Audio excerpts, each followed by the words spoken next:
2022, les centres de santé ont souhaité améliorer l'accès et le recours aux soins des jeunes Nigériens. À cette fin, en collaboration avec l'Union régionale des habitats jeunes et l'Association régionale des missions locales, la C3SI Pays de la Loire a réalisé une enquête auprès des jeunes de la région pour apporter un éclairage sur leur santé et recenser leurs attentes.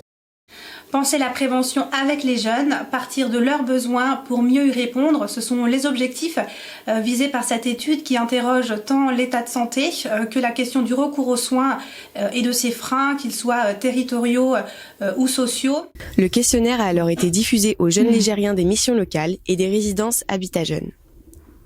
Et ce sont 1081 jeunes qui ont répondu. La C3SI a alors décidé d'embaucher une stagiaire, Charline, moi-même, pour traiter et analyser les résultats des questionnaires, interroger les jeunes et plusieurs professionnels et formaliser le tout dans un rapport.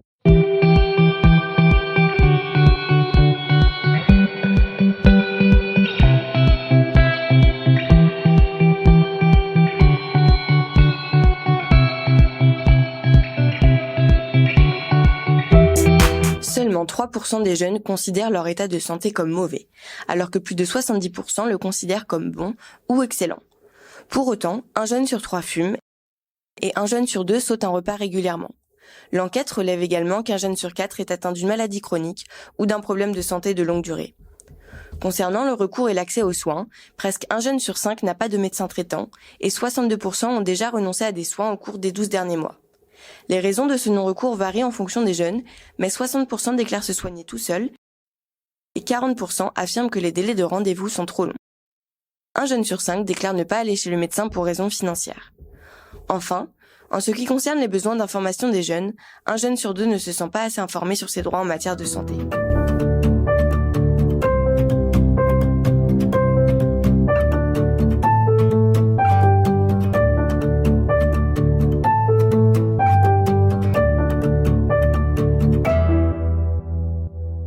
Pourquoi les jeunes ont-ils dit qu'ils se soignaient tout seuls ? Les Pays de la Loire sont-ils sujets aux déserts médicaux ? Les jeunes renoncent-ils aux soins pour des raisons financières ? Nous sommes donc partis à la rencontre des jeunes et des professionnels les encadrant pour mieux comprendre les résultats fournis par le questionnaire. Parce que j'ai pas de médecin traitant, ils prennent pas de nouveaux patients. Ça. Je minimise mes douleurs par rapport. Avec le temps, ça passe un peu. Parce qu'il peut y avoir la barrière de la langue, il peut y avoir la barrière de la mobilité, parce que quand on est en milieu rural, comme ici à Senon, le cabinet le plus proche, il est à 17 km. On va pas nécessairement chez le médecin. Il y a que vraiment si on a de la fièvre, si j'ai de la fièvre, si ça dure plusieurs jours, que là, oui, je vais peut-être aller voir le médecin. J'avais un médecin traitant, mais il est parti en retraite. C'est vrai que c'est compliqué de trouver à Cholet, de trouver un médecin. Voilà.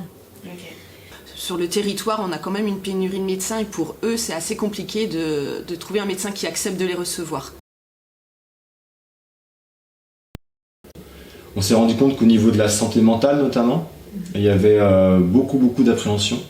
Bon, des clichés, mais qui sont encore existants. C'est je suis pas fou, je vais pas aller voir un psy. Soit par honte, soit par méconnaissance des personnes à qui parler ou parce que j'ai pas envie. Franchir la porte de la permanence d'écoute, ça implique quelque chose qui peut être très compliqué, qui peut mettre du temps. Le confinement, etc., a beaucoup impacté ma santé mentale parce que à cette époque-là, j'étais au chômage, sans emploi, sans relations sociales, et donc je voyais personne, c'était dur.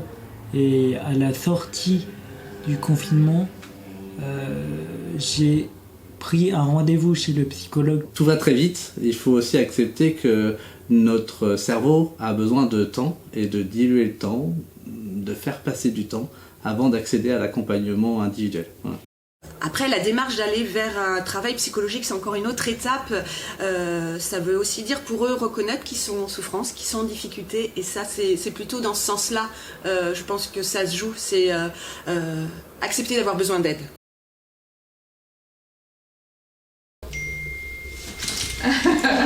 Entre la question du rythme de vie et notamment du manque de sommeil et l'utilisation des écrans, ça c'est des choses qui peuvent être plus souvent abordées avec les jeunes. Je pense moi-même à limiter la consommation d'écran, mais c'est dur quand on travaille toute la journée sur un écran d'ordinateur. Quand on est seul, des fois, oui, c'est plus facile. Puis même, on en parlait des fois quand je suis timide. C'est plus facile d'être sur le téléphone que d'aller voir la personne, alors que j'ai envie, mais j'ose pas. Il y a moins de gens qui vont se confier, donc c'est peut-être pour faire comme un échappatoire en fait. Me dire je vais aller là-dedans et ça me permet de me sentir mieux. De là à dire qu'ils expriment une difficulté par rapport à ça, c'est pas mon ressenti en tout cas. Après, ça prend beaucoup de place, mais j'ai envie de dire, je suis pas sûre que ça soit particulièrement lié aux jeunes en fait. Qu'est-ce qu'une couverture sociale? Qu'est-ce que l'assurance maladie, etc. Comment fonctionne le processus de remboursement quand on va chez le médecin généraliste? Il n'y a pas assez de communication sur les réseaux sociaux pour les jeunes. Le retour qu'on peut avoir, c'est oui, mais je savais pas. Oui, mais j'avais pas entendu parler. D'ailleurs, je vous disais qu'ils ont quand même tous l'information à un moment donné. Et après, pareil, il faut être en capacité de la recevoir, cette information. Alors moi, j'ai ma mère qui m'aide pas mal sur ça, donc je suis assez... j'ai des connaissances, mais après, c'est sûr que si on n'a pas d'entourage, c'est compliqué d'être informé. Je trouve que c'est compliqué aujourd'hui pour un jeune de savoir qu'on a tel droit, qu'il faut faire des demandes pour sa carte vitale, etc. Je trouve que c'est pas assez informé. Je suis suivie par le CAVES, donc le CAVES il m'aide aussi dans tout ça.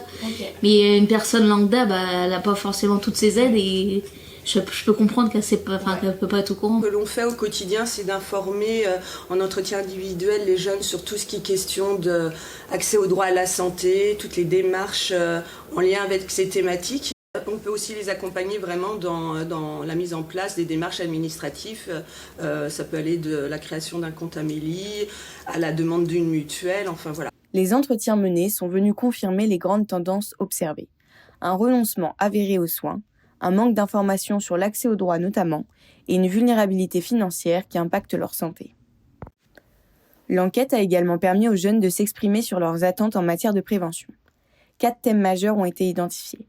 La santé mentale, la santé sexuelle et menstruelle, l'accès aux soins et aux droits, et les maladies graves.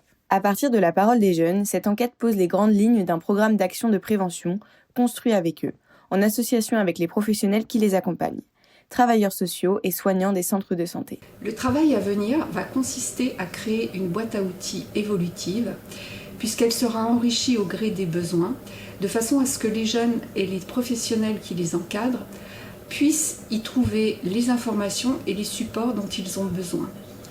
Son contenu sera adaptable au territoire et au profil des jeunes. Rendez-vous en 2023 pour la finalisation de ce travail.